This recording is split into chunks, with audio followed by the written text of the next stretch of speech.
Olá, queridos estudantes, sejam bem-vindos ao nosso canal. Sou a professora Alice e descobriremos nesse estudo a forma correta de escrever palavras e expressões da nossa língua, que causam bastante dúvidas. Os erros de português podem prejudicar a autoridade de um texto, seja em uma prova, em um trabalho escolar, em redes sociais ou qualquer outra atividade do dia a dia. Pensando nisso, elaborei esta lista com os 6 erros e dúvidas mais comuns de português e como evitá-los. Vamos aprender a usar sob e sobre, ir a ou ir para, senão escrito junto e senão separado, ratificar e retificar, assistir ao e assistir o. E também veremos afim separado e afim escrito junto. Vamos iniciar com sob e sobre.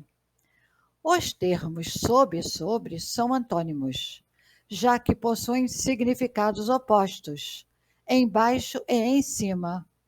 Vamos entender melhor? Sob, junto, indica uma posição abaixo. Exemplo: a chave está sob o vaso de flores.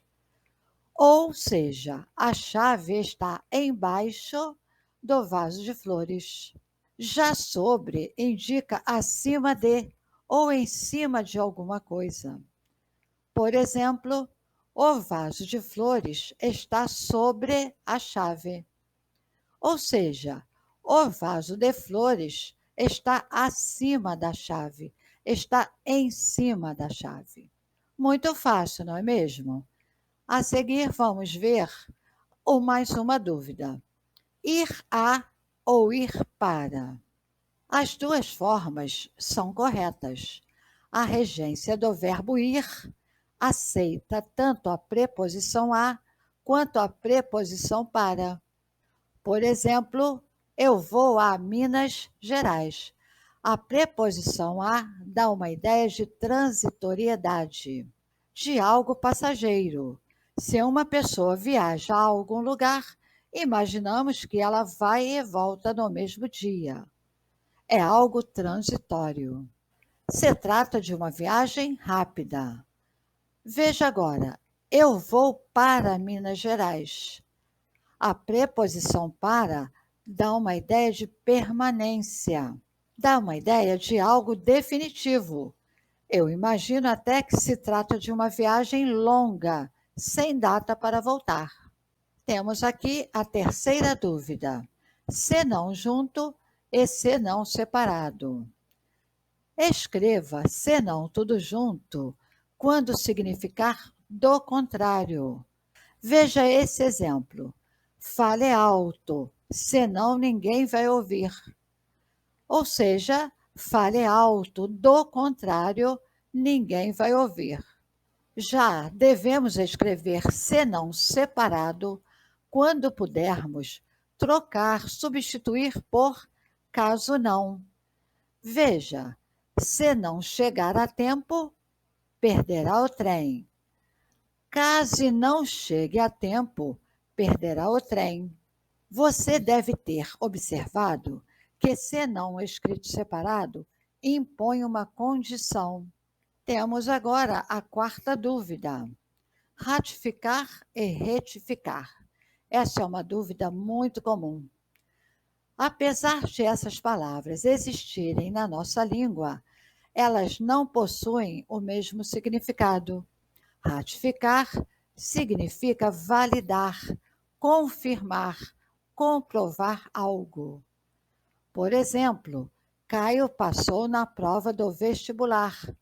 Ratificou seu irmão mais velho, Pedro.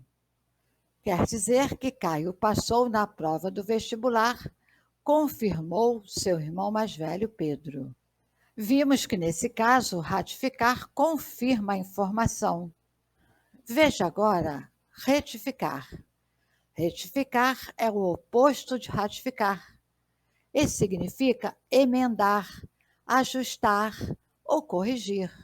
Veja, Por favor, verifique novamente e retifique o relatório, pois ele apresenta erros. Ou seja, por favor, verifique novamente e corrija o relatório, pois ele apresenta erros. Nesse caso, o que a pessoa está ordenando é o ajuste, é a correção do relatório, diante dos erros que foram identificados. Quinta dúvida frequente: assistir ao e assistir o. O verbo assistir tem dois significados. Um é de ver algo, o outro é de dar assistência. Desta forma, conseguimos diferenciá-los com o uso ou não da preposição. Vou repetir isso. Desta forma, conseguimos diferenciá-los com o uso ou não da preposição. Observe essa dica. Assistir ao é utilizado quando se vê alguma coisa. Exemplo: ontem assisti ao filme que eu tanto queria. Mais um exemplo: João assistiu ao programa da tarde. Já assistiu é utilizado quando se trata de dar assistência a alguém, de ser útil a alguém, de ajudar a alguém. Por exemplo, assisti o aluno na revisão para a prova. Eu ajudei o aluno na revisão para a prova. Outro exemplo: a enfermeira assistiu o paciente. Ela ajudou o paciente. Ela deu assistência a esse paciente. Essa é a diferença em assistir ao e assistir o. E aqui encontramos outra dúvida comum: afim separado e afim tudo junto. Vamos analisar afim separadamente. É uma locução prepositiva que indica finalidade, indica propósito, intenção ou desejo. Afim separado é comumente usado em conversas informais.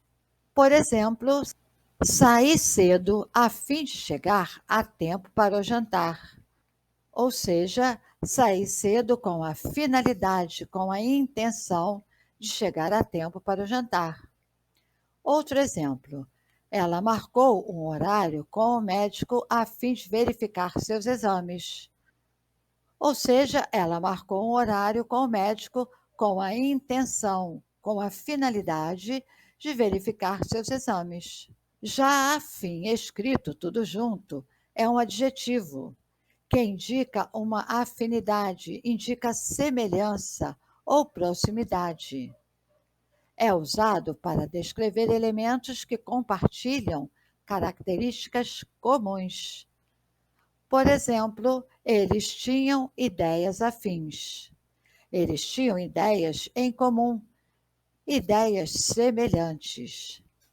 Guarde bem: afim separado é igual a finalidade, e afim junto indica semelhança. E aqui concluímos mais um estudo muito importante da língua portuguesa.